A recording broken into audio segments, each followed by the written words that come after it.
बाबा मैं श्री आशाराम बापू जी से नाम दीक्षा ली थी। मेरा भजन अच्छा चल रहा था, पर उनके जेल जाने के बाद मेरी श्रद्धा पर आघात हो गया। हाँ, ये बाहरी बात है। बाहरी बात इसलिए हम कहते हैं कि भगवान का लीला विलास चलता रहता है ना। इस बात पे जाओ कि वो जेल में है। जेल में तो क्या, जेल में तो ठाकुर भी पैदा हुआ था, मथुरा में जेल में तो पैदा हुआ था। कोई बात, ये सब चलता रहता है, भगवान की माया। आप अपने मार्ग को पुष्ट करें, अश्रद्धा करने की कहीं भी कोई गुंजाइश नहीं है। उत्तर प्रदेश के आगरा में यहाँ खेरिया मोड़ के कृष्ण मंदिर पुजारी लेखराज सुबह सुबह अपने लड्डू गोपाल की प्रतिमा लेकर अस्पताल पहुँच गए। लेखराज अस्पताल में फूट फूट कर रो रहे थे। वजह थी उनके लड्डू गोपाल की प्रतिमा टूट गई।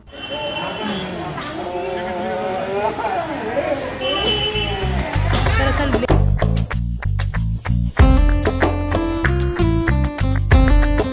जेल जाने की मुझे लगता है एक नौबत आई है। मेरे दिमाग में 4-5 आ रही है, लेकिन आप एक का जिक्र करो। हाँ, मतलब एक तो बहुत प्रोमिनेंट दिखता है कि भाई ये तो गया, बस गया गया। गया। मेरा भी थोड़ा एक्सपीरियंस रहा है, उस पर कभी और बात करेंगे, जेल जाने का या थाने जाने का या उठा लिए जाने का।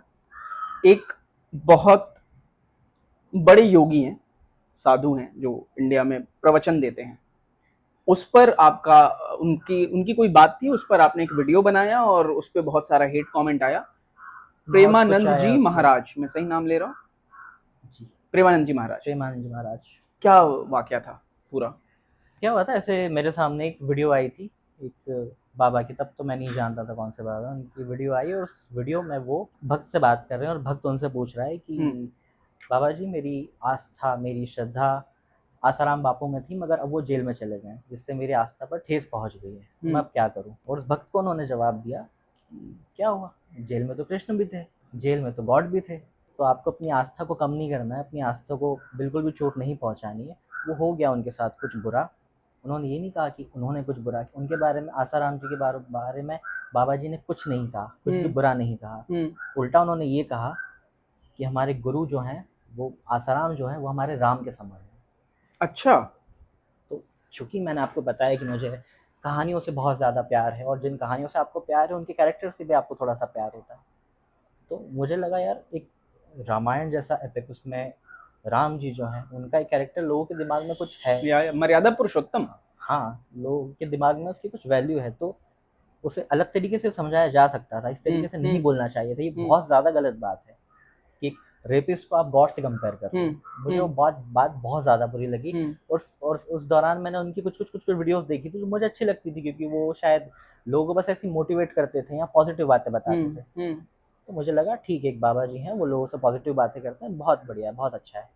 जिस दिन मैंने उनकी ये वीडियो देखी, मुझे बहुत ज़्यादा बुरा लगा, नाराज़गी थी, पता नहीं, दिल टूटा ऐसा बहुत कुछ ज़्यादा। हाँ, मतलब मुझे बुरा लगा कि यार आपको नहीं करना था शायद इतना। हाँ, मतलब बाकी बाबा तो मैं जानता हूँ, लेकिन लोग इनके बारे में कहते हैं कि हम बाकी बाबाओं पर नहीं मानते, मगर इनके ऊपर मानते हैं। इतनी ज़्यादा फैन फॉलोइंग, बहुत ज़्यादा लोग इन्हें फॉलो करते हैं। तो मुझे लगा यार, इतने पद पे बैठा हुआ इंसान जब ऐसी बातें कर रहा है, तो लोगों पर क्या इम्पैक्ट पड़ेगा इसका? वो तो फिर कल को कोई बाबा रेप करेगा और उससे डिफेंड करने लग जाएंगे। और आस्था में फिर कोर्ट ने क्या कहा, वैज्ञानिकों ने क्या कहा, रिसर्च पेपर ने क्या कहा, लोग ये सब थोड़ी देखते हैं। और तो मुझे लगा ये बहुत ज़्यादा गलत हो रहा है। फिर मैंने उनकी बाकी वीडियोस देखी अलग अलग चीज़ों के ऊपर, और मुझे वहाँ भी बहुत कुछ गलत लगा। जैसे वो एक, तो जो माता जी थी, वो अपने बच्चे को कैंसर था, उसको बाबा जी के पास लेकर पहुँची, और माता जी ने पूछा कि बाबा जी हम क्या करें, इस बच्चे को कैंसर है। तो बाबा जी उन्हें कह रहे हैं कि इस बच्चे के पिछले जन्म के कुछ कर्म होंगे, बुरे कर्म होंगे, जो ये भुगत रहा है। अब ये शरीर तो नया है इसका, लेकिन जीव तो पुरातन है ना।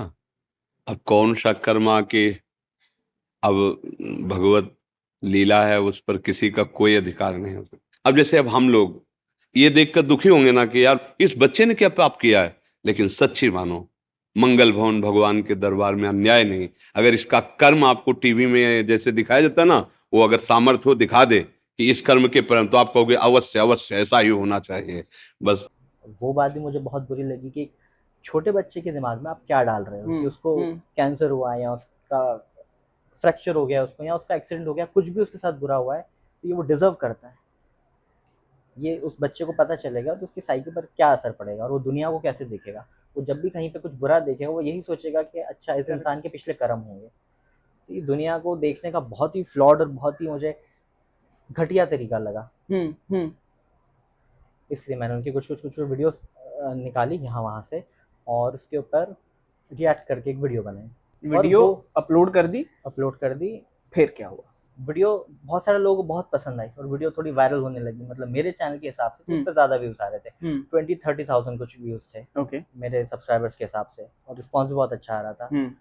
और फिर मुझे पता चला कि जैसे जैसे व्यूज़ और रिस्पॉन्स आ रहा है वैसे वैसे वीडियो वहाँ तक उन लोगों तक पहुँच रही है। और अब उन लोगों के जितने भी भक्त थे जो अपने आप को धार्मिक कहते हैं, वो मेरे कमेंट्स में आके मुझे माँ बहन की गालियाँ दे रहे हैं। धार्मिक इंसान गालियाँ दे रहा है और अधर्मी फिर ये लोग नास्तिकों को कहते हैं, पता नहीं कैसे। बहुत गालियाँ पड़ी वीडियो के नीचे, बहुत जान से मारने की सीरियस डेथ थ्रेट्स मिले मुझे इंस्टाग्राम डीएम वगैरह पे।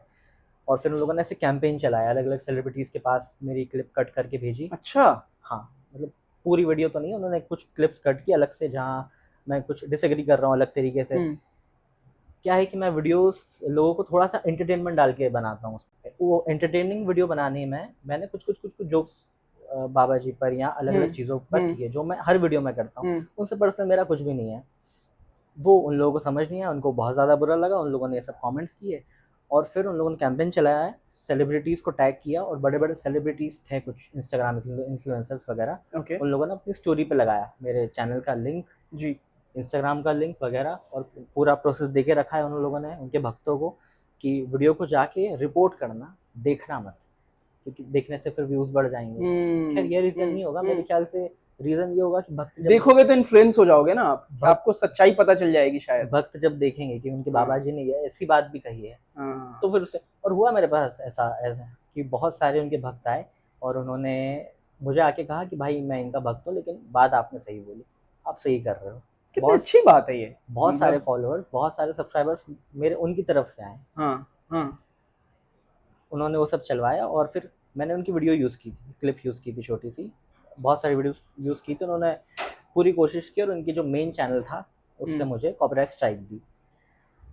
अब मैं जो हूँ थोड़ा सा वीडियो 1-1.5 महीने में बनाता हूँ, ओके, बहुत ज़्यादा मेहनत करके। और फिर वो वीडियो टेक डाउन हुई तो मुझे चढ़ा, मैं कह रहे बस यही नहीं, वो लाल बटन दिख, वो सीन है ना, लाल बटन दिख रहा है, दबा दिया, नहीं दबाना था। मैंने वही वीडियो, उनकी वीडियोस और ऑडियोस चेंज करके अपलोड की 2 दिन के अंदर और फिर उसका सेकंड पार्ट बनाया। मैंने कहा अभी तक तो मैंने हल्का हाथ रखा था, अब मैं बताता हूँ कि क्या है रियलिटी पूरी। फिर मैंने उनकी और वीडियोस देखी और सेकंड पार्ट में उनको पूरी तरीके से बताया कि बाबा जी ये क्या है, ये है आपके बाबा जी, ये है आपकी आस्था और ये है आपकी अंधश्रद्धा। उस पे क्या रिस्पॉन्स था? हेट वाइज उसमें पहले वाले से ज्यादा था या कम था? पहले वाले से कम था ना। आई वाज एक्सपेक्टिंग दैट, क्योंकि थक जाते हैं ना लोग भी, कितना करेंगे। पहले में एग्जॉस्ट कर दिया उन्होंने। उनको लगता है कि वो ऐसे कुछ धमकियां देंगे और ये करेंगे कि हम चैनल हटा दे भाई, मैं दूसरा बना लूंगा और उसके ऊपर डाल दूंगा वीडियो। तो ये सब हुआ after effect of second video. तो उनके कोई भक्त हैं, उनका यूट्यूब पे फैन बेस है कुछ ज़्यादा, 1.5-2, उनके भी ज़्यादा सब्सक्राइबर्स हैं अच्छे हैं। ओके, वो ऐसे भक्ति से रिलेटेड वीडियोस बनाते रहते हैं। तो उन भाई साहब ने मेरे ऊपर एक 45 मिनट की रिस्पॉन्स वीडियो बनाई रिएक्ट करते हुए। इस्कॉन वाले हैं ना वो? इस्कॉन के फॉलोवर है। हाँ, इस्कॉन के, क्योंकि वो जो मैंने देखा है उनका गेटअप वो इस्कॉन वाले ही लग रहे हैं। इस्कॉन के हैं वो, इस्कॉन के हैं। उन्होंने मेरे ऊपर वीडियो बनाई और मेरे पास नोटिफिकेशन आया कि ये बंदे ने, मतलब ये आप कहाँ से भाई, इधर कहीं और कुछ चल रहा है। And he tagged you? आप, हाँ, मेरे को टैग किया बाकायदा, कैप्शन में, डिस्क्रिप्शन में प्रॉपर तरीके से टैग किया और मैं कहीं किसी इवेंट में था, मेरे पास नोटिफिकेशन आया। मैंने कहा ठीक है, बड़ी वीडियो थी, मैं कहा चलो सुबह देखते हैं। मैं सुबह उठा, वीडियो गायब। मैं कहा किसी और ने जवाब दे देगा मेरी तरफ से। मतलब कोई अगर 5-8 मिनट की वीडियो बना दे, उसमें गुस्से में आके और डिलीट कर दे, समझ आता है। 45 मिनट की वीडियो आपने रिस्पॉन्स किया, मैंने हल्के से ग्लिम्स देखे थे, मैं सोचा सुबह देखता हूँ बाद में। तो मुझे यार क्या हुआ, ये क्या इनको डर लगा मैं कॉपीराइट स्ट्राइक मार दूंगा, क्या अचानक से क्या हुआ है। मैंने सोचा ठीक है, उनको लगा होगा कुछ, भूल गए होंगे वो, जो भी है, ऊपर से ऑर्डर आया होगा कुछ, क्योंकि है तो वो इस्कॉन की। मैंने वो मैटर जाने दिया। उसके बाद बहुत महीनों बाद मेरे पास वीडियो में इसी सेकंड पार्ट में नीचे कमेंट आ रहा है कि भाई वो फलानी वीडियो पे तो रिएक्ट नहीं किया आपने। तो मैंने कहा भाई उसको बोल तो वीडियो डालने को, मैं रिएक्ट डाल के किस चीज़ पे करूं? डिलीट करके जा रहा है हाँ वो। मैं हाँ। ये क्या I'm a राइडर busy से man. थप्पा करके तुम छुप जा रहे हो पीछे, मैं कहाँ ढूंढते बैठू तुम मेरे पास यही काम है क्या?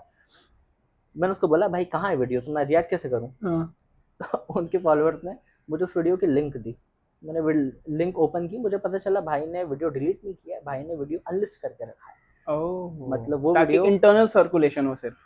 मैनिपुलेशन करना था उनको, बस वाह। उन्होंने वीडियो वैसे प्राइवेट किया है कि वो जिनको लिंक भेजेंगे, उनके बड़े बड़े व्हाट्सएप ग्रुप्स हैं वहाँ लिंक भेजेंगे, उनके भक्तों को सिर्फ उनकी वीडियो दिखेगी और मेरी वीडियोस नहीं दिखेगी। यहाँ मेरी तरफ वाले जो मुझे सपोर्ट करते हैं वो जाके वहाँ काउंटर आर्ग्यूमेंट्स दे रहे थे, और मेरे साथ अच्छा ये कि हमारे जो फॉलोअर्स होते हैं वो बहुत सारे तो हमसे ज़्यादा समझदार होते हैं, रैशनलिस्ट होते हैं, तो हमारी जगह वो खुद ही आर्ग्यूमेंट कर लेते हैं। तो उन्होंने जब ये किया तो ना हमारी तरफ से कोई कमेंट जा रहा है, और वहाँ जो लोग बैठे हुए हैं उनको सिर्फ उसकी 45 मिनट की वीडियो और मेरे कुछ क्लिप्स दिख रहे हैं। जबकि मैं किसी वीडियो पर रिएक्ट करता हूँ तो मैंने किस वीडियो पर रिएक्ट किया मैं उसकी लिंक डालता हूँ ताकि आप देख लो फुल वीडियो, मैंने क्लिप नहीं छाटी है उसके अंदर, मैं मैनिपुलेट नहीं कर रहा हूँ आपको। फिर मुझे दिखा कि भाई ये तो भयंकर लेवल पे मैनिपुलेशन चल रहा है, और इनके तो कल्ट फॉलोइंग है, 30,000 व्यूज हैं, और पता नहीं कहाँ कहाँ वीडियो सर्कुलेट हुई होगी, और बहुत सारे लोगों ने बहुत अलग अलग कमेंट्स किए, उनको तो उनके आराध्य के ऊपर वो चीज़ें लग गई, और उन्होंने वहाँ भी धमकियाँ वगैरह दे के रखी कि इसको तो हम बताते हैं। फिर मैं सोचा यार इसको जवाब देना या सही करना ज़रूरी है, मैं मेरा साइड तो रखूँ क्या है। और फिर अब मुझे तो पता चल गया था कि वो लोग सच तो सुनते नहीं है, मैं वीडियो बनाऊंगा इसको रिएक्ट करते हुए वो इस पर कॉपीराइट दे देंगे। पता नहीं क्या धार्मिकता है इनकी, सच से दूर भाग रहे हैं, ये कौन सी धार्मिकता है भैया? आप सवालों से दूर भाग रहे हो और अपने आप को रिलीजियस कैसे कह सकते हो? पर रिलीजन का तो बेस ही वही है ना, मानना ही तो उसका बेस है। अगर जानना होता तो फिर वो साइंस की तरफ आते। साइंस से आप बोरो कर लो जो आपके फायदे का है, कि ये ले लिया देखो साइंस बोल रहा है, ये ले लिया देखो। संजय रजौरा एक कॉमिक है, वो कहते हैं हमारा जो साइंस को लेकर व्यवहार है हमारे देश में वो वैसा है जैसा लड़के वालों के घर का लड़की वालों के घर के साथ होता है, कि जो चाहिए वो ले लो इनसे और फिर बोलो कि ये तो हमारे पास पहले से था।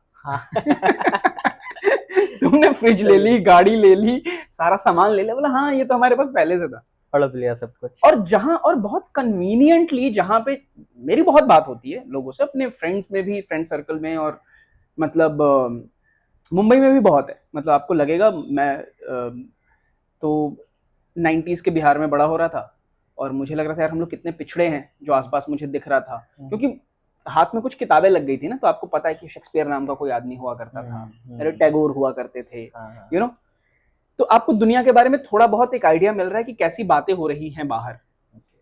तो मुझे लगता है यार ये तो बहुत रिग्रेसिव बात हो रही है, रिग्रेसिव वर्ड भी नहीं पता था, बट समझ आ रहा था, कंफर्टेबल नहीं था मैं उन बातों से, कि अरे यार ये लड़की, इसको कॉलेज में एडमिशन नहीं कराया इन लोगों ने, क्योंकि वो लड़के छेड़ेंगे इसलिए कॉलेज में एडमिशन नहीं कराया अपनी लड़की का। अरे वो शादी में वो लड़की नाच नहीं सकती है, क्यों नहीं नाच सकती? और साथ के लड़के, मतलब 12, 13, 14 साल के जो लड़के हैं वही ऐसी बात कर रहे हैं। तो मैंने कहा यार बेटर दुनिया में जाना है यार, तो बाहर निकले। और हमेशा मुझे रहा है कि यार मैं I want to be part of this group, जो एस्पिरेशनल लगा मुझे। उस ग्रुप का पार्ट बने, 3 महीने में उनका कोर्स पूरा हो गया।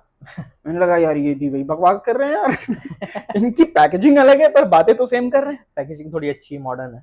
अब मैं जब मुंबई में देखता हूँ, जो फाइनेंशियल कैपिटल है, और मुझे लगता है कि यहाँ का जो लिबरल समाज है वो हर शहर एक ही जैसा है, बस फर्क ये है कि एक जगह पे लिबरल समाज में 4 लोग हैं, एक जगह पे 40 लोग हैं, एक जगह पे 400 लोग हैं। तो यहाँ पे वो शायद 40,000 लोग हैं, ज्यादा है। रिग्रेसिवनेस वहीं रहती है, लिबरल एरिया बढ़ जाता है बस। अच्छा, ये मेरी अंडरस्टैंडिंग है। जब मुंबई में आकर मैंने देखा कि जनता रेकी किए जा रही है, मैंने भी किया।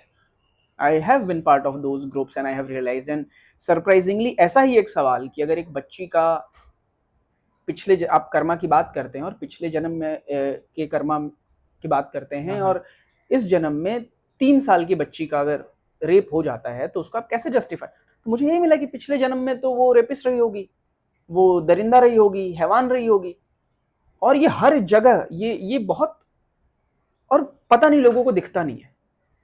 और मुझे ये भी लगता है कि ये बताने से पता नहीं दिखेगा या नहीं दिखेगा, इस बारे में आप बात करते रह सकते हैं और कोई कहीं से पकड़ेगा, ये आप डायरेक्ट नहीं, ये कविता जैसा है, पोएट्री कि आप पोएट्री कहने की कोशिश करोगे ना, आप हगोगे, आप कह ही नहीं सकते, आप बनाने वो नकली लगेगा, लेकिन you keep doing certain things, there are certain moments even in a day, like यार ये कितना पोएटिक लग रहा है, there is no poetry in it but it looks poetic and that is what works. तो वो मेरा मैजिक काम करता है उसमें। वो मैजिक काम करता है उसमें, sitting with you here and talking to you, ये मेरे लिए ऐसा है कि यार ये मेरा बचपन का दोस्त हो सकता था, क्योंकि जो आपकी कहानी है सिमिलर मेरी कहानी है लगभग, कि जहाँ पे मुझे भी आसपास में बात नहीं कर पा रहा था, मैं रिलीजियस बहुत था, मेरा डिफरेंस वो रहा। अच्छा, आप कब ये सब चीजों में पड़े? मैं तो बचपन से ही, मैं तो अवतार था ना, मैं तो डिस्कवर करने वाला था कि मैं कृष्ण का अवतार हूँ। अच्छा, और आप हाँ। आप कृष्ण का अवतार थे और मैं कल की था कि अच्छा। मैं आ चुका हूँ, हाँ, मुझे मैं ही बचाना है मचाऊंगा दुनिया को। हाँ, इस बीच में हिमांशु, मैंने अपने अंदर इस पूरे प्रोसेस में बहुत गुस्सा देखा है।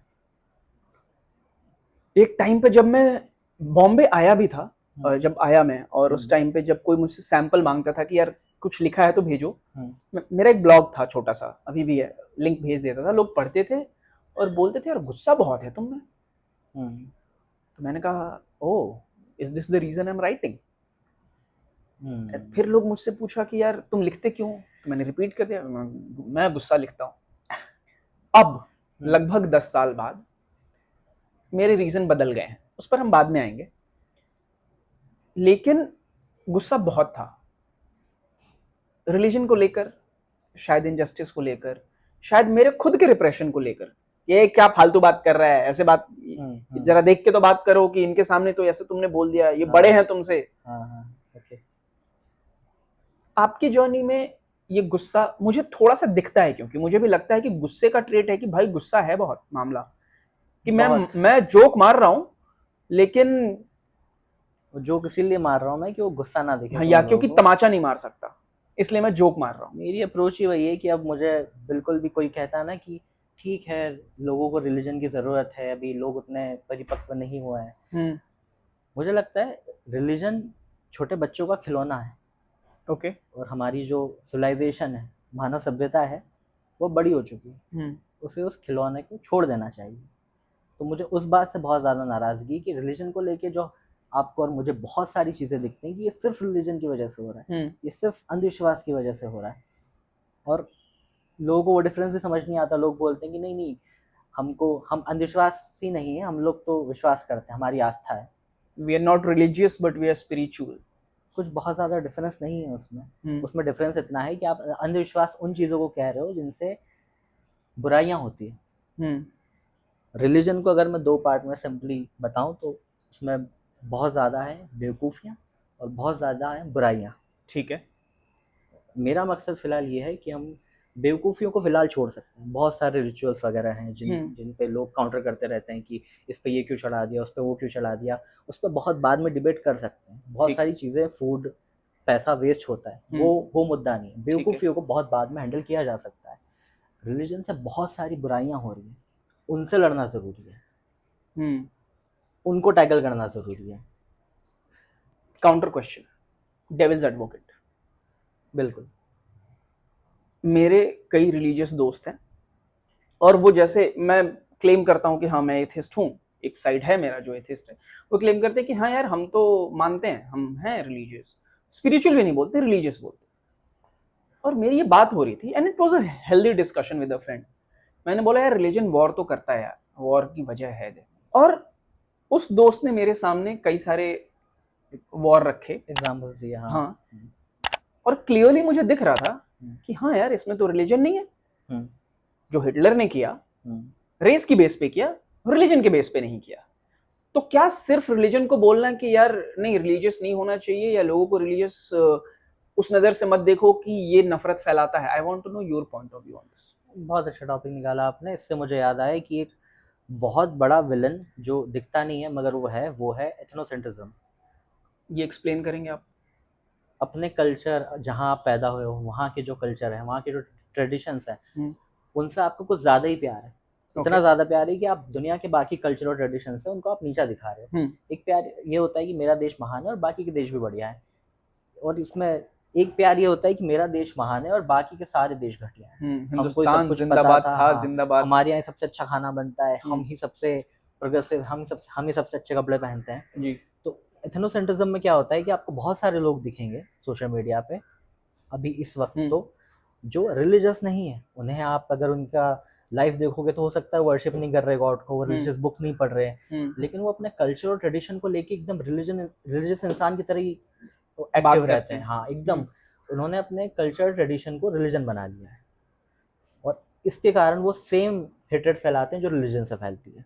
इसको अगर सम अप करने के लिए मैं ये बोलूं कि प्रॉब्लम एक्सट्रीमिज्म है सर्टेन आइडियाज को लेके, जिसमें रिलीजन बहुत हेल्प करता है, बहुत ज्यादा एडअप तो क्या ये सही होगा? बिल्कुल सही फ्रेम किया आपने। हाँ, मैं इस बात पे बात कर रहा था कि आपके अंदर किस तरह का गुस्सा है। हाँ, मैं इसलिए भी पूछ रहा हूँ ये क्योंकि मैं एक ब्राह्मण घर में पैदा हुआ स्ट्रेट लड़का था इंडिया में, तो मेरे पास वो प्रिविलेज थी, जैसे हमारे घर में बात हो रही थी कि यार ये तो क्वेश्चन कर ले, मेरी बहन बोल रही थी एक्चुअली कि हाँ वो भाई थोड़ा ऐसा निकल गया, वो सही निकल गया, उसने क्वेश्चन, और फिर मुझे रियलाइज हो कि एक सेकंड, अगर मैं लड़की ही पैदा हुआ होता ना अपने घर में तो शायद मैं वो क्वेश्चन नहीं कर पाता। फिर तो फर्क भी नहीं पड़ता आप किस कास्ट के हो। या तो वो मेरी प्रिविलेज थी, तो मेरा नास्तिक होना भी मेरी प्रिविलेज है कि भाई मैं खुलेआम, मेरा कोई साइड इफेक्ट नहीं है उसका। लेकिन आपके कॉन्टेक्स्ट में आई डोंट नो कि जब बड़े हो रहे थे तो वहां पे क्या माहौल था, किन ग्रुप से आप एसोसिएटेड थे, आसपास कैसे लोग थे? मेरी फैमिली जो है वो बहुत ज़्यादा रिलीजियस नहीं है। ओके। मतलब अगर वो कोई पूजा पाठ कर रहे हैं तो वो इसलिए कर रहे हैं क्योंकि अच्छा हमारे यहाँ पूजा पाठ होती है, अच्छा पूरा मोहल्ला इस तारीख को ये वाली पूजा करता है, तो सब कुछ कल्चर ट्रेडिशन का पार्ट है। स्पेशली मेरी मम्मी बहुत ज़्यादा मतलब रिलीजियस, वो सिर्फ नाम मात्र रिलीजियस है। ओके। मुझे लगता है कि जैसे आप अपने माँ बाप से सीखते हैं तो शायद बहुत कुछ मुझे उनसे भी आया। और चूंकि आप जब बच्चे होते हैं तो आपका गॉड तो आपके पेरेंट्स है। वो मेरे पिताजी एक्सपायर हो गए थे 2003 में, तो अच्छा। मैं बचपन से मम्मी के साथ ही बहुत कनेक्टेड रहा हूँ। तो जब मुझे दिखता था यार मेरे गॉड कौन है, मेरी गॉड है मेरी मम्मी। मेरी मम्मी ने कहा है कि नहीं ठीक है, कौन सा डे आज खा सकते हैं, कोई प्रॉब्लम नहीं है। मैंने कहा यार मेरे गॉड ने कह दिया, उसके बाद तो क्या प्रॉब्लम है, मैं कर सकता हूँ। और बहुत सारी चीज़ें हम लोगों ने ब्रेक की और कुछ नहीं हुआ। मुझे पता चला ये सब ट्रैप मायाजाल बनाया हुआ है और ये लोग सब उसमें फंसे हुए हैं। क्योंकि मैं जिस मोहल्ले में रहता था वहाँ पे ऊपर से लेकर नीचे तक सारी कास्ट के लोग थे, अलग अलग, पंजाबी भी थे और भी कुछ अलग लोग थे। दूसरे मोहल्ले में क्रिश्चियन थे। सेम डे पे मेरी मम्मी से अलग अलग लेडीज मिलती थी त्योहार के वक्त, और एक लेडी कह रही होती है कि इस पूजा को इस तरीके से करना है वरना ये मान्य नहीं होगी। तो फिर शाम को ये लेडी मिल रही है और वो कह रही आपने इसमें ये फल कैसे चढ़ा दिया, ये तो एक्सेप्ट ही नहीं करेंगे गॉड।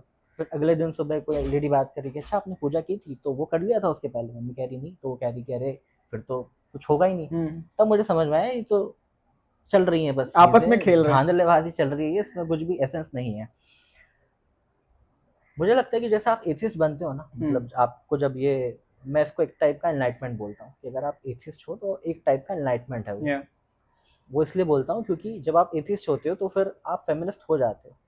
बहुत मुश्किल है कि आप एथिस्ट हो और आप वैसे मैं जानता हूँ ऐसे एथिस्ट जो सेक्सिस्ट है, मेरे दिमाग में भी एक दो आए मेरे इसमें भी आए 2-3 जो मिसोजिनिस्ट हैं, लेकिन बहुत कम रेशो है। अगर आप एथिस्ट हो तो मैक्सिमम चांस है कि आप फेमिनिस्ट होंगे, आप पर्यावरण के बारे में सोचते होंगे, आप दुनिया के बारे में सोचते होंगे, आप बहुत अच्छे इंसान होंगे। हो सकता है हम दोनों एथिस्ट हैं इसलिए मैं ऐसी मतलब बात कह रहा हूँ, लेकिन मैं सच कह रहा हूँ कि अगर आप किसी एथिस्ट से मैं तो ठीक आदमी हूँ, मुझे लगता है ना मैं ठीक आदमी हूँ उसके पीछे रीजन है क्योंकि आप चाहे तो लोगों के साथ बुरा कर सकते हैं और आपको पता है कि कोई हेल नहीं है, कोई गॉड नहीं देख रहा, कोई जजमेंट नहीं है आपके ऊपर, और उसके बाद भी आप अच्छाई चूज करते हैं। तो ये जो अच्छाई है ये ट्रू सेंस में अच्छाई है। जो रिलीजियस लोग मानते हैं कि हमें अच्छा इसलिए करना है क्योंकि हमें पनिशमेंट मिलेगी या हमें रिवॉर्ड मिलेगा, तो ये तो नैतिकता नहीं हुई, ये तो नैतिकता का ढकोसला हुआ। सही बात, नैतिकता के अपोजिट है ये। हमारे यहाँ जब दान की जाती थी चीज़ें, किसी की मृत्यु हो गई या किसी इंसान को कुछ भी, मतलब किसी भी एक उसमें कि आपको ये कंबल दान करना है, तो दान करने वाले कंबल भाई साहब एकदम अलग मिलते हैं। वो कंबल होते हैं पर होते नहीं है, होते नहीं है, ये नाम मात्र हाँ कंबल मतलब है। वो वाली बंदूक है जो है तो पर चलेगी नहीं। वो एक चादर है जिसका नाम हाँ, कंबल है। तो आपने वहां पे भगवान के उसमें भी आपने फॉर्मेलिटी कर दी कि ये वाला हमने किया ही था, हमने कंबल दान कर दिया। वो गरीब आदमी, एक तो तुम्हारे पास कंबल भी है और तुम्हारे पास पुण्य भी है। गरीब आदमी के पास ना कंबल है ना पुण्य है उसके पुण्य है, पास। सही बात। तो मुझे जब ये कॉन्ट्रडिक्शंस दिखने शुरू हुए और मुझे लगता है कि यार ये कैसे हो रहा है। ये आपने मेरे अंदर से वर्ड छीन के बाहर निकाल दिया। रिलीजन को अगर मुझे एक वर्ड में सम अप करना हो तो वो है कॉन्ट्राडिक्शन। मुझे लगता है कि जैसे अगर मैं क्लेम करूं कि कुछ भी, ये पौधा जो है ये हमारा गॉड है, बिल्कुल पौधे ने पूरे ब्रह्मांड को बनाया है, ये सर्वशक्तिशाली है और ये बहुत अच्छा है। ये हमारे गॉड है, यहीं रहते हैं, हम इनसे बातचीत करते हैं डेली, हम इनसे प्रेयर करते हैं और मगर इन्हें थोड़े डोनेशन की ज़रूरत है। तो जो गॉड ने पूरा ब्रह्मांड बनाया वो पैसे नहीं बना सकता, पैसे के लिए उसे इंसान चाहिए। तो थोड़ा सा डोनेशन लगेगा, आप यहाँ डोनेशन कर दीजिए। ठीक है, हमने कर दिया। हाँ। अरे भाई अब ये क्या कर रहे हो, दान उस पे ताला लगा रहे हैं। हाँ। ताला क्यों लगा रहे हो? हाँ। कोई चोरी करके ना ले जाए। हाँ। चोरी करके मतलब कोई चोर भगवान के सामने से कोई चोर चोरी करके ले जाएगा और आप कह रहे हो कि इस भगवान ने ब्रह्मांड बनाया और ये सबसे शक्तिशाली है, उनके सामने से कोई इन्हीं की चीज़ चुरा के ले जाएगा। जब ये इन्हीं की चीज़ नहीं बचा पा रहे हैं तो मैं इन पे अपने लिए रिलाय कैसे करूं? सही बात। तो लोगों को अंदर किसी भी टेम्पल में घुसते टाइम ये कॉन्ट्राडिक्शन नहीं दिखता कि आप एक तरफ कह रहे हो कि ये सबसे ताकतवर है, तो दूसरी तरफ आप सीसीटीवी कैमरास लगा रहे हो, लॉक लगा रहे हो, दरवाजे बंद कर रहे हो। मतलब इससे मुझे ध्यान आया कि अभी रिसेंटली आपने कुछ वीडियोस देखी यूट्यूब पर जहां लोग अपने डॉल वगैरह को, गॉड को, डॉल जैसे दिखने वाले गॉड को खाना खिला रहे हैं, पानी पिला रहे हैं। हाँ। यहाँ तक ठीक है, भोग लगता है, खाना खिलाया, पानी पिलाया, कपड़े पहना दिए।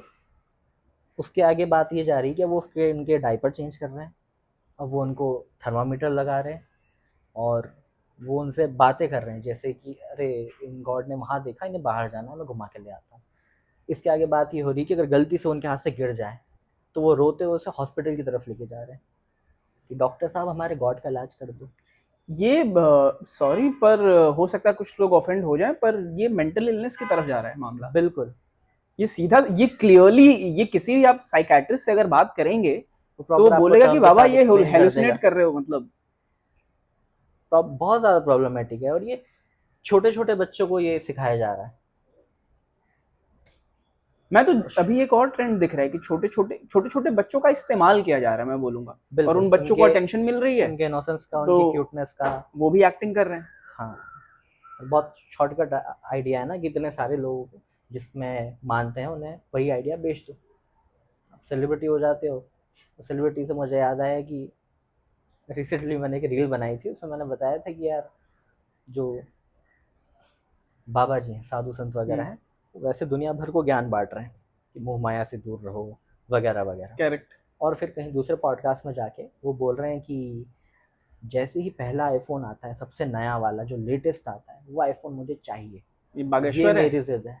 जया किशोरी। जय, अच्छा, क्यूटनेस वाली बात है सर कि आप वही, आप हमारे यहाँ होता था गांव में, इतना अच्छा कपड़ा पहना है, झूठ बोलेगा। तो you are selling the exteriors of a person. सही है, वो कुणाल कामरा का जोक है ना कि अगर आधा नंगा बाबा रिलीजियस कपड़ा ओढ़ के कुछ भी बेच रहा है तो लोग खरीदते हैं। मैजिक की बहुत सारी चीजें रिलीजियस गुरुज यूज करते हैं जो लोगों को पता नहीं चलती। लोगों को लगता है ये मैजिक ट्रिक नहीं है, ये कुछ तो है, इनके ऊपर भगवान का हाथ है, कुछ तो खतरनाक कर रहे हैं ये लोग। और फिर पता नहीं लोगों को क्यों लगता है कि अच्छा आप एथिस्ट हो तो बताओ दुनिया कहाँ से आई, बताओ दुनिया कब खत्म हो गई, बताओ दुनिया कैसे शुरू हुई। अरे मुझे नहीं पता है इसलिए तो मैं एथिस्ट हूँ। करेक्ट। मुझे पता होता तो मैं रिलीजन होता ना। और एक चीज और मैंने देखी है, अपने बहुत एकदम क्लोज सर्कल्स में देखी है। मेरा एक दोस्त था, वो उसने बोला था कि तब तक तो मैंने ऐसे डिक्लेयर भी नहीं किया था कि मैं हूँ भाई, मैं पब्लिकली एक्सेप्ट भी नहीं करता था उस तरह से। बोलता कि पांडे अगर तू भगवान में नहीं मानता ना तो तेरे से ज्यादा घमंडी इंसान नहीं हो सकता। हाँ, ये एलिगेशन लगता है बहुत। मैंने कहा एक सेकंड यार, ये एरोगेंस नहीं है नहीं मानना, द एरोगेंस इज कि हमें सब पता है, एरोगेंस है। ये arrogance एथिस्ट आदमी और साइंटिस्ट आदमी तो हर टाइम क्वेश्चन कर रहा है। एक हाइपोथेसिस बनाया, प्रूव किया, उसके बाद ले जाके मैं 400 लोगों को दे रहा हूं कि भाई चेक करके बताओ ठीक है या नहीं, और उसका जो भी रिजल्ट आता है I am open for it. हम एक्सेप्ट करते हैं हमारी गलतियों को, हमारी खामियों को, हमारे नॉलेज में जो कमी है उसको। और it's sad but I have lost a lot of friends to Baba ji and RSS. बहुत सारे, जैसे सदगुरु कई मेरे दोस्तों को लेके चला गया, उनसे बात ही नहीं हो पाती है, मतलब नॉर्मल से रैशनल बात करो तो। और ये बहुत स्टूपिड नहीं लगता आपको कि जैसे मैं बताता हूँ 2018 19 20 मैं इंस्टाग्राम पे ऐसी एक्टिंग की वीडियोस बना ली, कुछ हैंड शेड पपेट्स बनाता हूँ मैं, कभी गिटार का बना लिया, तो वो सब मैं आर्ट की वीडियोस बना रहा हूँ। और मेरे जो सारे फ्रेंड्स हैं कॉलेज के, इधर उधर के, सब जगह पहचान के, सब बहुत तारीफ कर रहे हैं वगैरह वगैरह। जिस दिन मैंने एक स्टोरी या पोस्ट डाला कि ये अंधविश्वास है, ये नहीं होना चाहिए, ये पेट्रियार्की है, ये नहीं होना चाहिए, ये गलत बात है, उस दिन लोग आपको छोड़ के जा रहे हैं। उसके पहले तक आप टाइम पास कर रहे थे, कुछ मतलब नहीं था उन सब चीज़ों का इतना ज़्यादा। और जिस दिन आप उन्हीं के भले के लिए कुछ बोल रहे हैं, आप चाहते हैं समाज में शांति हो, दंगे फसाद ना हो, उसमें सामने वाले की जान बचने वाली है और सामने वाला आपको उसके लिए छोड़ के जा रहा है। आप उसी के भले के लिए बात कर रहे हो, उसी के अच्छे के लिए बात कर रहे हो, उसी रीज़न से आपको बुरा बोल रहा है। लोगों को बिल्कुल समझ नहीं आती ये चीज़ें कि कोई क्यों ऐसा, उनको, मेरे को लगता है जब तक उनको समझ नहीं आएगी वो लोग एक्सेप्ट नहीं करेंगे। अगर घर में दिवाली हुई और आपने दिया जला लिया, एक पूजा में शरीक हो गए, आपने गणेश जी का लड्डू मिला, लड्डू खा लिया, आपको वो बढ़िया लगा कि यार हाँ हाँ दो यार, प्रसाद है, दे दो कोई बात नहीं, खा लिया। तो लोग वो देखने लगते कि नहीं यार तुम सच्चे नास्तिक नहीं हो यार, नाटक कर रहा है। हाँ मतलब तुम लालची हो, तुम लड्डू तो खा लेते हो लेकिन तुम दक्षिणा नहीं देते, ले लेते हो, रिलीजन से दे नहीं रहे हो। तो देखो तुम मानो या ना मानो, तुम्हारे अंदर है तो रिलीजियस आदमी। सुनता हूँ मैं ये। एक प्रोड्यूसर थे, बात हो रही है, अपनी वाहियात बातें किए जा रहे हैं वो, तो मैं बोल सकता हूँ नहीं दिए हैं, बहुत पैसे बाकी हैं भाई तुम्हारे पास, बोलूंगा। वही पूछने वाला था। हाँ तो और वाहियात आदमी, मतलब सिर्फ इसके नहीं, ये पैसे नहीं दिए वाला तो एक जस्ट एग्जांपल है, औरतों को लेकर और चीजों को लेकर। और वो जा रहा हूं तो वो चौपाई सुनाए पड़े हैं, गलत चौपाई वो भी, मतलब तो मैंने बोला कि यार मुझे मत सुनाया करें, यार मैं नास्तिक आदमी हूँ, मैं in fact I use the word अधर्मी। मैं अधर्मी हूं। मैंने कहा आप अपने धर्म की, आपकी इज्जत करता हूं मैं, आप मेरे अधर्म की इज्जत कर लीजिए, मैं नास्तिक आदमी हूं, मैं नहीं। तो उन्होंने बोला नहीं बेटा तू नहीं है। मैंने कहा अरे पर मैं बता रहा हूं कि मैं हूं। हाँ। अच्छा तो चल किसी भगवान की फोटो पे थूक के दिखा मुझे। मैंने कहा ये कैसा इम्तिहान हो रहा है भाई।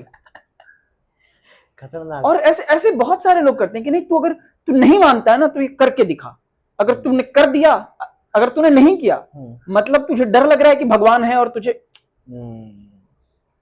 How do you tackle that, this kind of stupidity. बहुत ज्यादा धार्मिक इंसान एक छोटे जिद्दी बच्चे की तरह होता है।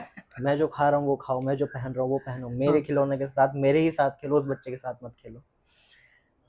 वही बात है, उन लोगों को एथिज्म या फ्री रहना समझ नहीं आता। उनकी प्रॉब्लम ये है कि उन्होंने नास्तिकता को एक अलग रिलीजन बना लिया। जैसे लोग रिलीजन में एक्सट्रीमिज्म पे चले जाते हैं, वो एथिस्ट में एक्सट्रीमिज्म पे चले गए, एक्सट्रीम हो गए उसको लेके, उस आइडिया को लेके। अगर आपने एथिज्म में भी बाउंड्रीज बना ली कि एक नास्तिक होगा वो रिलीजियस बुक्स नहीं पढ़ेगा कभी भी, वो किसी भी ट्रेडिशन कल्चर में उसे अटेंड नहीं करेगा, उसमें शरीक नहीं होगा, तो ये भी तो एक टाइप का रिलीजन ही है। फर्क क्या रह गया फिर? इनमें ज़्यादातर वो लोग होते हैं जो, मुझे जो कमेंट्स आते हैं उनमें एक ग्रुप वो है जो एक दूसरी फिलॉसफी कम्युनिटी को उन लोगों ने सब्सक्राइब कर लिया। उन्होंने कुछ प्रोमिसेस ले लिए कि हम इनको गॉड नहीं मानेंगे, हम इनके टेंपल में नहीं जाएंगे, जो कि मैं समझता हूँ कि उनके साथ कुछ प्रताड़ना लंबे टाइम तक हुई है, तो उनका गुस्सा वो जायज़ है। लेकिन उनका गुस्सा जायज़ है, वो नहीं जा रहे हैं, उसमें वो दूसरों को रोके कि आप नहीं जा सकते, अगर आप जा रहे हो तो आप हमारी ट्राइब के नहीं हो, आप हमारे दुश्मन हो। तो वो रिलीजियस लोगों से लड़ते हुए, एक्सट्रीमिज्म से लड़ते हुए वही बन चुके हैं, उन्हें पता भी नहीं। कि जैसे मेरे यहाँ नवरात्रि कैसे होती है मैं बताता हूँ। मेरे आसपास में मेरे यहाँ जो नवरात्रि होती है उसमें लोग हर शाम को जाते हैं गरबा खेलने, एक बड़ा सा गरबा इवेंट होता है और वहाँ पे कोई टेम्पल या कोई गॉड नहीं होते, सब जाते हैं गरबा खेलते हैं, बहुत डांस करते हैं, कूदते हैं फादते हैं, मस्ती करते हैं, खाना खाते हैं एकदम टेस्टी सा, और ये करके घर आ जाते हैं और फिर मानते हैं कि उन्होंने बहुत रिलीजियस काम किया है, वो बहुत धार्मिक है।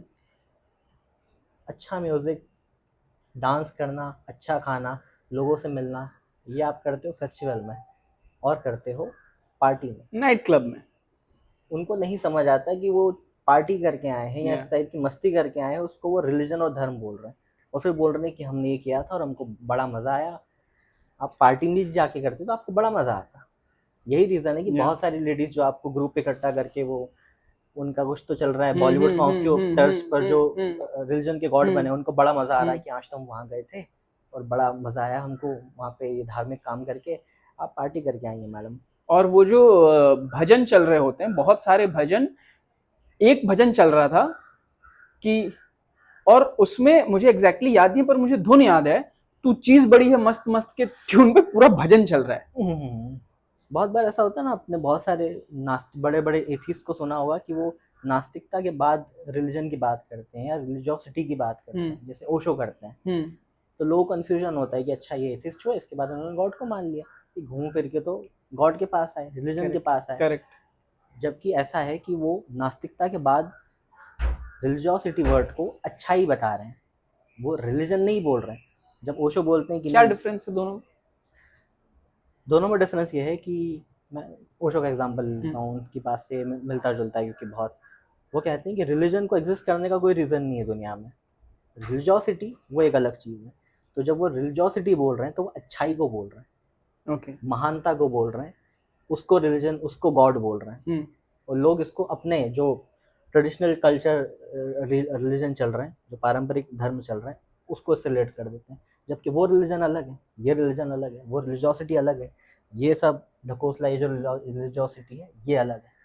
स्पिनोजा जब कहते हैं कि मैं इस ब्रह्मांड को ईश्वर मानता हूँ, वो अलग गॉड की बात कर रहे हैं। वो आपके उस पर्टिकुलर गॉड जिसका एक स्ट्रक्चर है या नहीं भी है, जिसने एक बुक दे दी आपको कि सारा सच इसी में है, वो उस गॉड की बात नहीं कर रहे हैं। जो औरतों को बता रहा है कि घूंघट में रहो या बुरखे में रहो, उनको इस बात से प्रॉब्लम हो रही है। जिसको प्रॉब्लम है कि भाई तुमने 2 शादी कैसे कर ली और तुमने 2 ही क्यों की। हाँ, घर में डॉग क्यों रखा है, मैं अब खाना नहीं लूंगा तुमसे।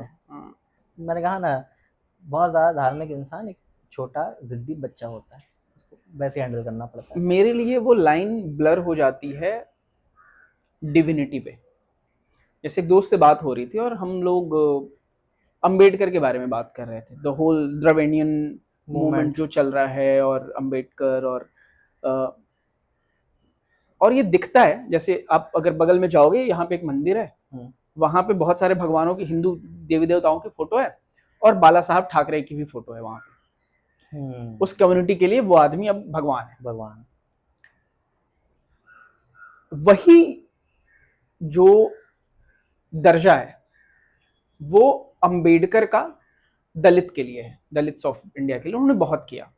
तो दोस्त से बात हो रही थी और उसने बोला यार अंबेडकर अपने का पूरा काम, पूरी जिंदगी रिलीजन और भगवान के अगेंस्ट था कि यार ये मत मानो मत मानो, पर यार इस कम्युनिटी ने तो उनको ही भगवान बना दिया। मैं एक सेकंड के लिए रुका और फिर मैंने ये डिविनिटी वाला लगाया। मैंने कहा हाँ भगवान बना दिया, पर इस भगवान की डेफिनेशन ये नहीं है कि इसकी पूजा करोगे, इसके लिए व्रत रखोगे, ये दूध पीता है, इसके कपड़े बदलो तो तुम्हारी लाइफ में ये अच्छा होगा। अंबेडकर तुमको किसी भी स्वर्ग या नरक में नहीं डालने वाले हैं। अंबेडकर तुम्हारे खाते का हिसाब नहीं कर रहे हैं कि हाँ इसने ये किया ये किया ये किया, आचार्य ये गलत कर दिया, 21 दिन पहले बैंगन खा लिया तो नरक में जाओगे। अंबेडकर ये डिसाइड नहीं कर रहे हैं। भगवान का मतलब एनीवन, जैसे आपने बोला कि मैं जब बच्चा था और मेरी माँ मेरे लिए भगवान थी, तो जो भी आपका पालन पोषण कर रहा है, and the idea of God also comes from the fact that जब हम बच्चे हैं अपने माँ बाप को देख रहे हैं, वो हमारे लिए भगवान है, वो प्रोवाइड कर रहे हैं, तो आपको लगता है कि ये इतनी बड़ी दुनिया है, इसके लिए कोई प्रोवाइड कर रहा होगा ना, तो वो फिर आपका भगवान है, वो आपका माई बाप हो जाता है। अंबेडकर के पीछे, अंबेडकर के सर के पीछे आपको हेलो नहीं दिखता है। बहुत बार अंबेडकर जी को लेकर लोग सिर्फ कास्ट तक सीमित रहते हैं। अब जैसे आपको और मुझे तो पता है कि उन्होंने महिलाओं के लिए भी कितना किया है, वर्कर्स के लिए कितना किया है। तो आप जो हेलो की बात कर रहे थे, मुझे लगता है कि महिलाओं को हेलो बनाकर रख लेना चाहिए उनके अराउंड, और क्योंकि बहुत सारी महिलाओं को नहीं पता, मतलब एक मेरी है फ्रेंड, दूर के बोलते तो कंफ्यूज हो जाएगी तो वो आती है लोअर क्लास से। और हाँ, ये भी फंडा है कि अभी आपने शायद ऐसा नोटिस किया है कि बहुत सारे लोअर कास्ट लोग जो हैं वो रिलीजन को अपर कास्ट से बहुत ज़्यादा मानते हैं। वो अच्छा, कुछ ये मैं मुझ तक नहीं मैंने पहुंच मैंने पाया। मैंने ऑब्जर्व किया कि वो कुछ ज़्यादा मानते हैं, वो कुछ ज़्यादा कमिटेड दिखाना चाहते हैं। बहुत ज़्यादा। और उसका रीज़न ये है, मुझे ऐसा लगता है कि उन्हें बहुत टाइम तक वो चीज़ मिली नहीं है, उनको बहुत टाइम तक मंदिर में नहीं घुसने दिया, वो बुक्स नहीं मिली, वो गॉड नहीं मिले। अब मिला है तो वो कह रहे हैं कि नहीं, हम तो ब्राह्मण हैं, हम अच्छी पूजा करते हैं, ये लोग क्या करेंगे। और अब आप कुछ बोलो तो वो ज़्यादा रिएक्ट करते हैं, जिनके ऊपर रिलीजन ने बरसों से इतना अत्याचार किया है, और वो उसको लेके ज़्यादा डिफेंसिव हो गए हैं। Is it over compensation? हाँ बिल्कुल। लंबे टाइम तक आपको अगर मैं किसी चीज़ से दूर रखूँ, मिस्ट्री बना के रखूँ, तो आपको उसको लेके एक दीवानगी हो जाएगी, यार ये क्या चीज़ है, आप उसको कुछ बना लोगे वैसा। उन लोगों ने वैसा किया। मेरी एक है दूर की फ्रेंड, और वो लोअर कास्ट से आती है, और मुझे बोलती रहती है कि तू क्यों बोलता है ऐसा वैसा। मैंने कहा यार, मैं तुझे भी बताऊंगा अगर हिस्ट्री वगैरह, तो तुम्हें तो रिलीजन अभी मिला है, और तुम्हें पानी कुछ साल पहले मिला है, तुम्हारे साथ क्या क्या हुआ है, तुम मुझसे क्यों लड़ाई कर रही है, मैं तुम्हारे लिए बोल रहा हूँ। और उसके पिताजी भी हैं किसी डिफेंस वगैरह में है। तो मैं कह रहा हूँ यार, मैं जब ये ऐसी वीडियोस बना रहा हूँ, मैं सोसाइटी को, लोगों को समझा रहा हूँ कि धर्म के नाम पर मत लड़ो। डिफरेंसेस हो सकते हैं, कोई नास्तिक हो सकता है, मुस्लिम हो सकता है, एक्सट्रीमिज्म पे मत जाओ, समाज में दंगे फसाद नहीं होने चाहिए। तो अगर ऐसा कुछ होगा तो तेरी फैमिली सेफ है ना, सबसे पहले तो तेरे पापा पर बात आएगी ऐसा कुछ होता है। उन्हें ये समझ नहीं आता, वो डिफेंसिव होके लड़ने लग जाता है कि आप उनकी भले के लिए। ये नास्तिकता फैलाना भारत में, रैशनैलिटी फैलाना, ऐसे ही जैसे आप लोगों को उनके भले के लिए बोल रहे हो, वही आपको जूता मार रहे हैं, पर आपको वो करना पड़ेगा। किसी चीज के बारे आप में इस इंडस्ट्री में हो फिलहाल, और आप फिलहाल एक यूट्यूब चैनल चला रहे हो जिस पर हम जैसे एथिस्ट आके कुछ चीज़ें बोल रहे हैं, तो आपको ऐसा कुछ डर या वो नहीं लगता यार ये मेरे प्रोफेशन पे इससे कुछ अफेक्ट पड़ेगा, जैसे कुछ लोगों को लगता है और वो इससे थोड़ा दूर रहते हैं। तो आप जब इसके थोड़ा सा क्लोज हो, तो मुझे समझ नहीं आ रहा कि कैसे हो, या क्या रीज़न है इसके पीछे। एक सक्सेस का पैरामीटर है कि आप बस जो बाहर से है आपके पास, कि आपके पास ये फिल्मों के क्रेडिट हैं, आपने इतने लोगों के साथ काम किया है, फलाना ढिमकाना, वो एक टाइम पे हो जाता है। मतलब ऐसा नहीं कि I am not looking for external success, I am looking for external success, मुझे और बड़ी फिल्में करनी है, चीज़ें करनी है। पर यूट्यूब करना या किताब लिखना शायद मेरे लिए वो मेरा खुद से कन्फेशन है।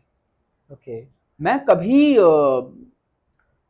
ओपनली ये बोल ही नहीं पाया यार कि मेरे घर में लोग डिस्क्रिमिनेशन करते थे। मुसलमानों को जब गिलास दिया जाता था, पानी पीता था, भले ही वो दोस्त हो, उसमें राख डाल के साफ किया जाता था उसको, जलती राख डाल के। अच्छा।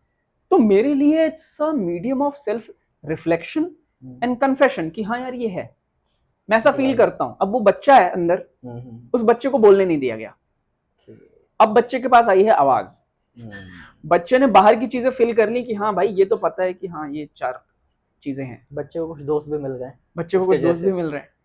तो मुझे लगता है कि वो बातें करने के लिए ये जो स्पेस है, हाँ, वो शायद मैं आपने पूछा तो मुझे ये समझ में आया कि हाँ शायद इसीलिए कर रहा हूँ मैं, हाँ, कि और लोगों तक पहुंच सके। और मुझे इसका एक मतलब सेल्फिश जवाब ये भी है कि मुझे लगता है कि एक्टर्स ही हमेशा लाइमलाइट में क्यों रहें, एक्टर्स ही चेहरे क्यों दिखाएं, राइटर क्यों नहीं अपने आप को बाहर रख सकता है, और जब वो अपने आप को बाहर रखे तो उसके थ्रू उसका और काम भी डिस्कवर किया जाए।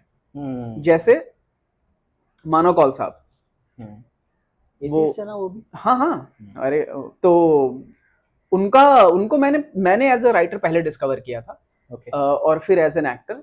But a lot of people discovered him because he is an actor, and then they discover कि यार ये आदमी लिखता भी अच्छा है, और फिर वो एक अच्छा जीवन भी जीता है। ओके।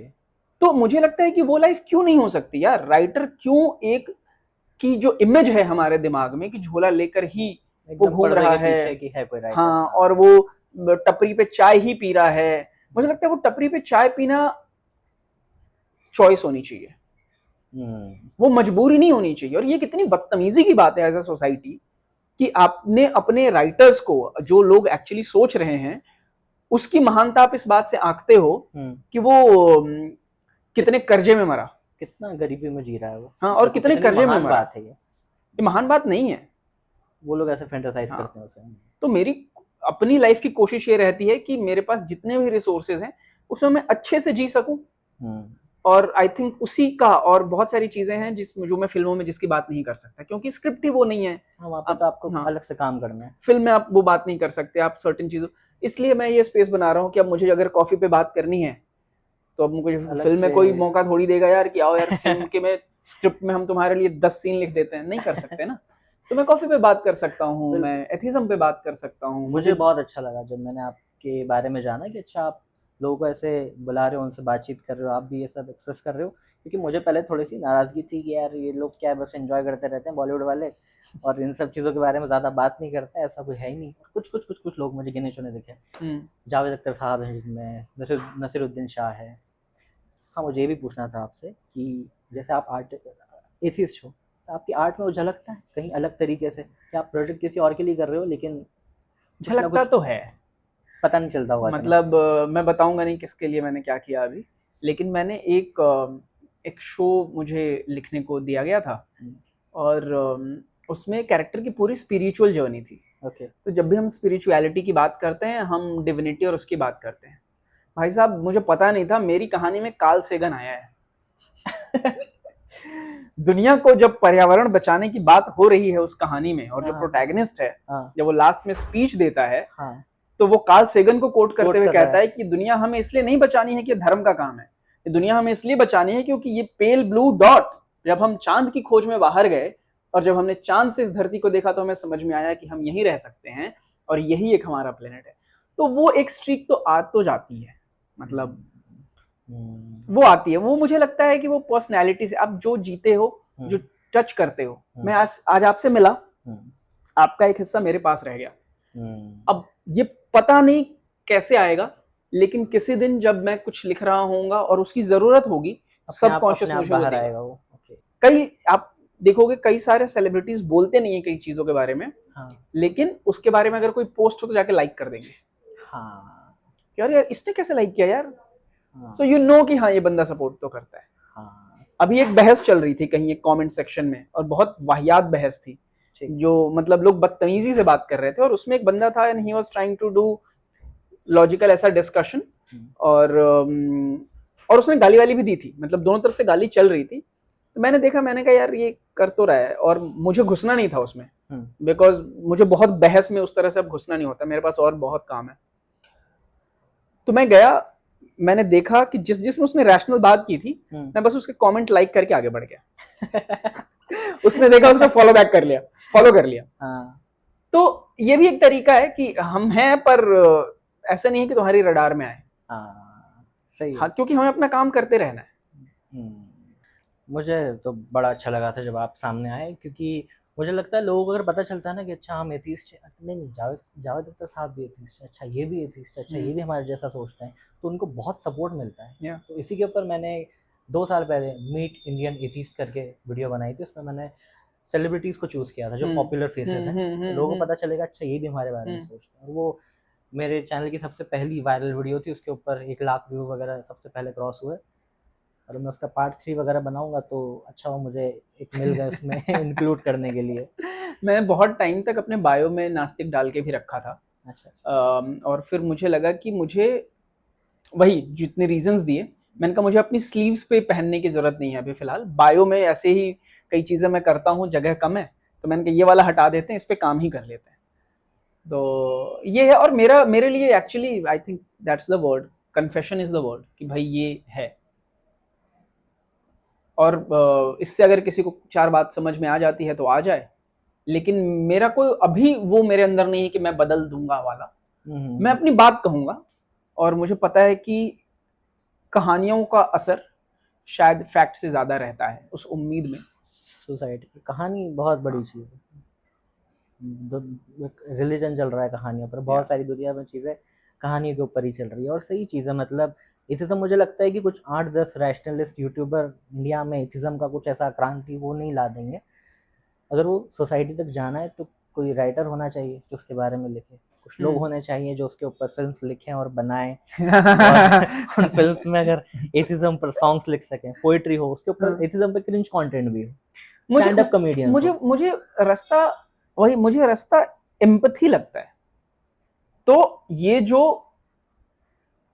रिलीजन के नाम पर डॉगमा है या इस तरह की प्रैक्टिसेस हैं, मुझे लगता है यार कि अगर बलि प्रथा की ही मैं बात करूं, सारे रिलीजन्स में आप एक बिल्ली पाल लो, उसके बाद मुश्किल हो जाएगा आपके लिए। सही है। तो रास्ता एम्पैथी है,